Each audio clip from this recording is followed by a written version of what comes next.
Eclesiastes, capítulo 3, versículos 1 a 15 ou 1 a 18, as passagens variam, mas é sem dúvida um dos textos mais profundos e, ao mesmo tempo, mais diretos da Bíblia.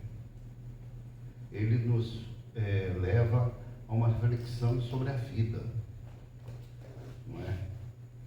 E eu acho muito interessante, muito adequado refletir sobre esse texto num domingo como hoje, o último domingo do ano, véspera de um novo ano que se inicia, não é? Os especialistas em liturgia, eles costumam não ligar muito para o ano civil, não.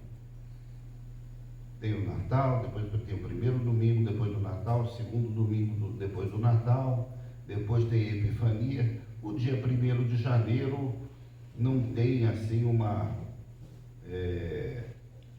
utilidade litúrgica. O dia 31 de dezembro a gente sabe que para a Igreja Católica Romana é dia de São Silvestre, não é?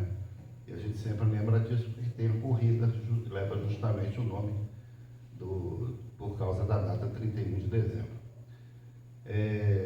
O dia 1º, no lecionário comum revisado, aparece como o dia do Santo Nome de Jesus, não é?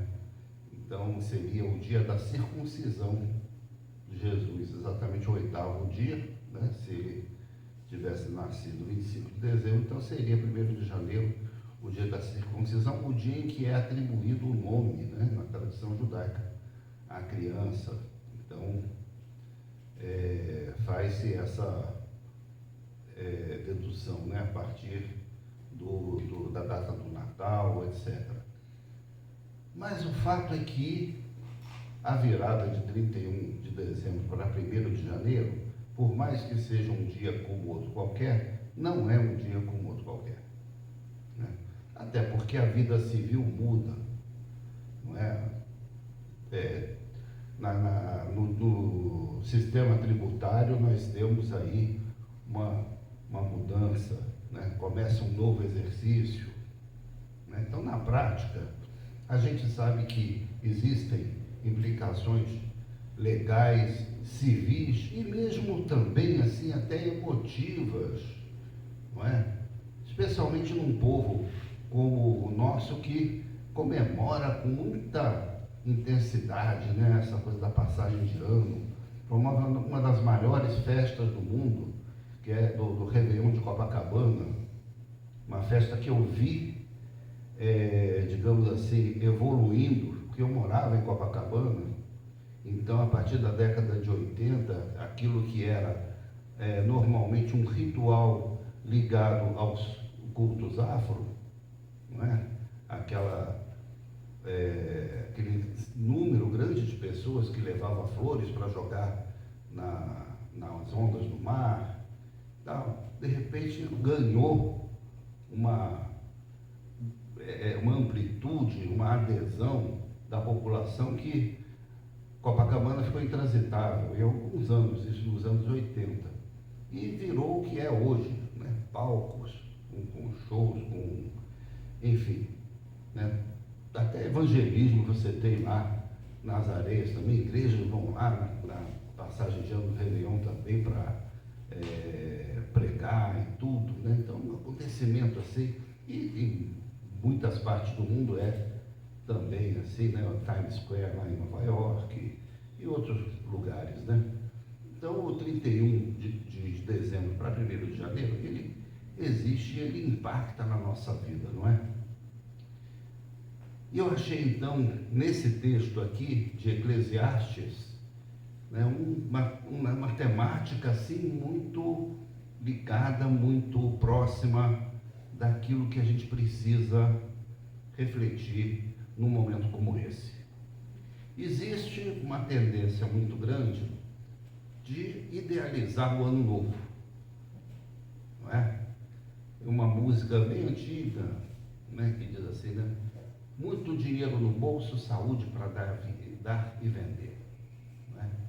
Essa é a nossa idealização do ano novo. No ano novo tudo vai dar certo, né? Nossos sonhos serão verdade, o futuro já começou e tal. Então a gente começa o ano novo com aquela dose de entusiasmo, né? Com aquela recarga de bateria assim para começar tudo novo. Tal. E conforme vão passando os primeiros dias, as primeiras semanas, conforme vai chegando o carnaval, depois a quaresma, depois a Páscoa, a gente vê que as coisas mudaram muito pouco. A gente cai numa determinada realidade, não é? Aí dizem que aqui no Brasil o ano começa depois do carnaval, né? E é bom que comece mesmo, porque o carnaval esse ano é lá em março, né? Então tem que começar logo. Mas o fato é que a nossa idealização, então, quando chega para dentro do ano, ela fica um pouco frustrada, porque as coisas não mudaram da forma que precisavam ter mudado, para que o ano novo fosse realmente novo. Né? Então, como contornar isso, como superar essa frustração que a gente pode ter mais adiante, né, depois do 1º de janeiro. É aqui que entra então a reflexão desse texto, o texto de Eclesiastes, um texto absolutamente filosófico, não é? Um texto que faz uma reflexão sobre o tempo e a vida. E podemos ler esse texto de duas formas. Uma, de uma maneira muito conformista. Tudo tem seu tempo determinado. Há tempo de nascer, tempo de morrer, tempo de plantar, tempo de arrancar, tempo de matar, tempo de curar, tempo de derrubar, tempo de construir, tempo de chorar, tempo de rir, etc. Né? Então a vida é assim mesmo e a gente não há nada que a gente possa fazer a respeito. Esses tempos devem vir determinados por uma criatura ou por um criador poderoso, por alguém superior, e o que a gente tem que fazer é simplesmente acolher esses tempos quando eles acontecem nas nossas vidas e, enfim, não é? Então, essa é uma leitura, digamos assim, fatalista, determinista desse texto que estamos refletindo. Outros podem ter uma leitura oposta. E aí eu me lembro daquela música que diz que quem sabe faz a hora, não espera acontecer. Então, tudo depende da sua atitude. O tempo de chorar, o tempo de rir, o tempo de matar, o tempo de curar, o tempo de, enfim, de fazer as coisas, depende da sua atitude. Você é que determina esses tempos na sua vida. Não é? Você é uma pessoa madura, você é uma pessoa capaz, você é uma pessoa que tem autonomia, você pode, então, construir a sua vida, né, da forma que ela tem que ser. E de preferência da melhor forma, da forma mais confortável, não é? Mais, enfim, mais próspera, livre dos sofrimentos, livre das vicissitudes da vida, não é? Então, até alguns irmãos que gostam muito daquela oração que está lá em Gênesis, um dos patriarcas, né? Um dos antepassados, que é a oração de Jabes, né? Então, porque Jabes pediu a Deus para ser próspero, para ter muitas terras, para, enfim, pediu para ser rico. Oração para pedir para ser rico. E ficou rico. Então, ele diz, então Deus atendeu Jabes, olha só. Então, se você orar, dizer a mesma oração que ele fez, você vai ter também o mesmo resultado na sua vida. Tem um livrinho chamado Oração de Jabes, né? Uma pérola da teologia da prosperidade, não é? Entre essas duas visões, ou seja, essa visão fatalista e essa visão assim, determinada, né, autônoma, existe uma outra visão possível que eu posso definir aqui como uma visão de sabedoria. Uma visão de sabedoria.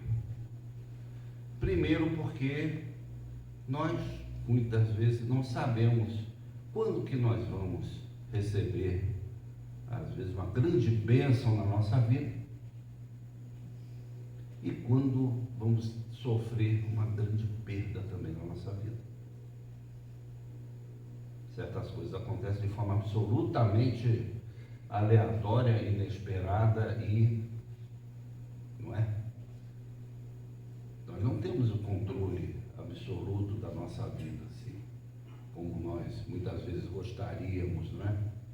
Não temos. Mas, a partir do momento em que a gente compreende que a vida não é só festa, mas também não é só tristeza, que a vida não é só prosperidade, mas também não é só miséria, que a vida não é só multidão, mas também não é só solidão, né? Porque aqui a gente vê nesse texto de Eclesiastes pares de opostos, né? Tempo de chorar, tempo de rir, tempo de rasgar, tempo de costurar, tempo, não é? Os opostos que acontecem na nossa vida, às vezes no mesmo dia. No mesmo dia a gente tem motivos para se alegrar e temos motivos também para se entristecer, não é? Então, a partir do momento que a gente sabe que essas coisas acontecem na nossa vida, a gente precisa pedir para Deus sabedoria. O livro de Provérbios, inclusive, nos aconselha exatamente a isso, né? E a Epístola de Tiago também. Se você quer pedir alguma coisa para Deus, peça sabedoria. É uma coisa que Deus não vai negar para você. Se você pedir riqueza, se você pedir prosperidade e tal, você não sabe, não tem certeza se você vai receber.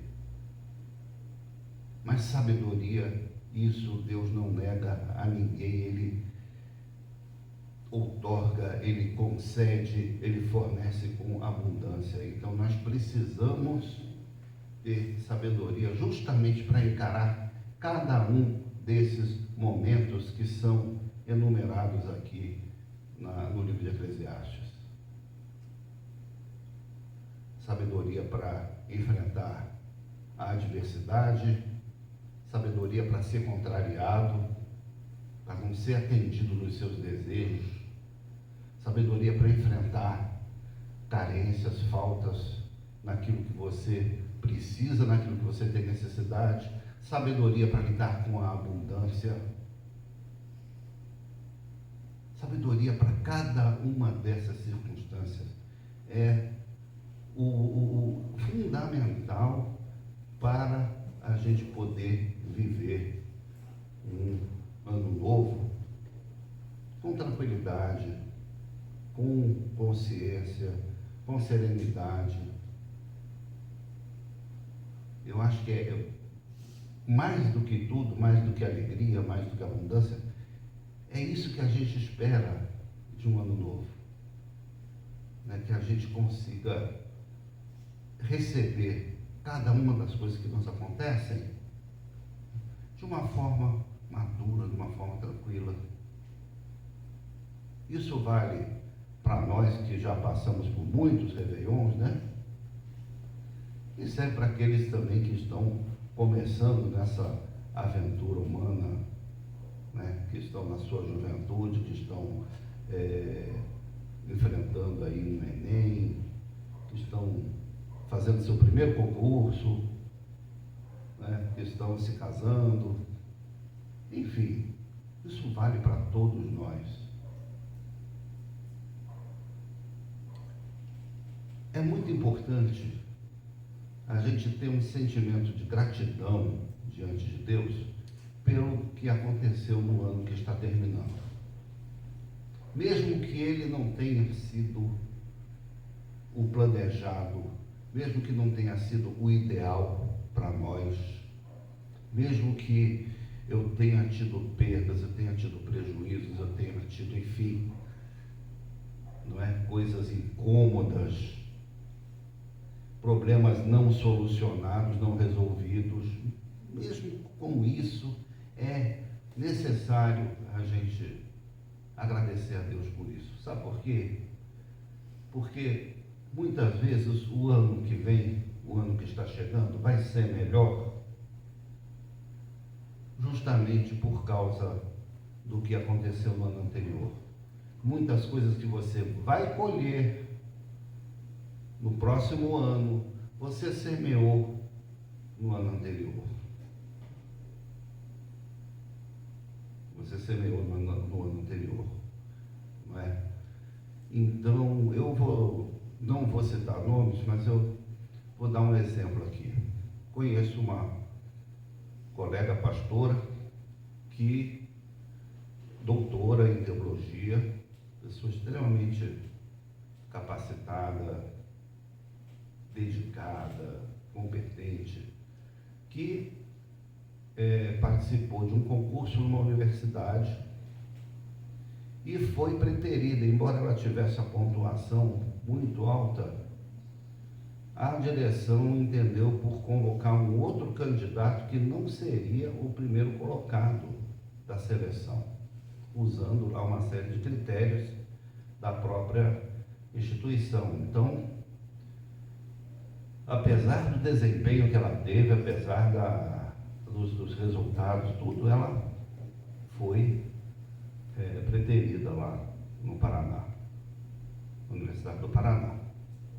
E esta semana, agora no Natal, eu tomei conhecimento que ela foi aprovada e vai dar aula na PUC de Campinas. Sem querer comparar as instituições, não é? Mas eu tenho certeza que a posição que ela conseguiu agora na PUC de Campinas vai ter mais ressonância, vai ter mais importância, vai ter mais contato direto com uma comunidade acadêmica lá, estando lá perto de São Paulo, perto de toda uma cultura acadêmica ali numa grande universidade, né, do que se ela tivesse sido aprovada na seleção anterior. Por mais doloroso que tenha sido, ela entrou na justiça, ela quis fazer valer os seus direitos e tudo, e não teve êxito. Porque Deus tinha um plano para ela em outro lugar. Então, mesmo os nossos insucessos, mesmo as nossas frustrações, vamos fazer a experiência de agradecer a Deus por isso, né? Está doendo? Então confessa para Deus, olha, está doendo. Não era isso que eu queria, Senhor, mas assim mesmo te agradeço pelo que aconteceu. Porque com certeza virão coisas melhores no futuro. Se não for uma coisa bem imediata. Se eu for contar experiências minhas também, coisas menores, né? Coisas pequenas, eu posso também afirmar isso com tranquilidade. E se você recordar de coisas da sua vida, você também vai ter a comprovação disso que eu estou falando para você. Não é? Então, o ano novo pode ser melhor, muitas vezes, porque coisas não tão boas aconteceram no ano velho. O fato é que nós precisamos ter, então, essa sabedoria para saber avaliar cada uma das experiências pelas quais a gente vai passar daqui a pouco, né? A partir de quarta-feira, a partir do dia 1º de janeiro de 2025. Eu tenho certeza, claro, a gente vem com esperança, eu tenho grandes esperanças para essa igreja no ano que está começando, não é? E na vida de cada um de vocês que está aqui, tenho certeza que Deus tem bênçãos guardadas para todos vocês, para vocês que nos assistem, para vocês que estão aqui presencialmente, para todos vocês Deus tem bênção. Agora, é necessário a gente estar sempre em comunhão com Deus, é necessário a gente caminhar junto com Deus, saber entregar para Ele aquilo que está fora da nossa competência, do nosso alcance, isso acontece muito, saber confiar nele. E aí então, nós vamos poder viver uma experiência de ano novo muito melhor, muito mais tranquila, né, e que vai, com certeza, no fim das contas, alegrar o nosso coração. Então, concluo essa meditação em Eclesiastes 3, desejando a todos e todas um 2025 muito abençoado e que Deus dê sabedoria a todos e todas. Amém? Queria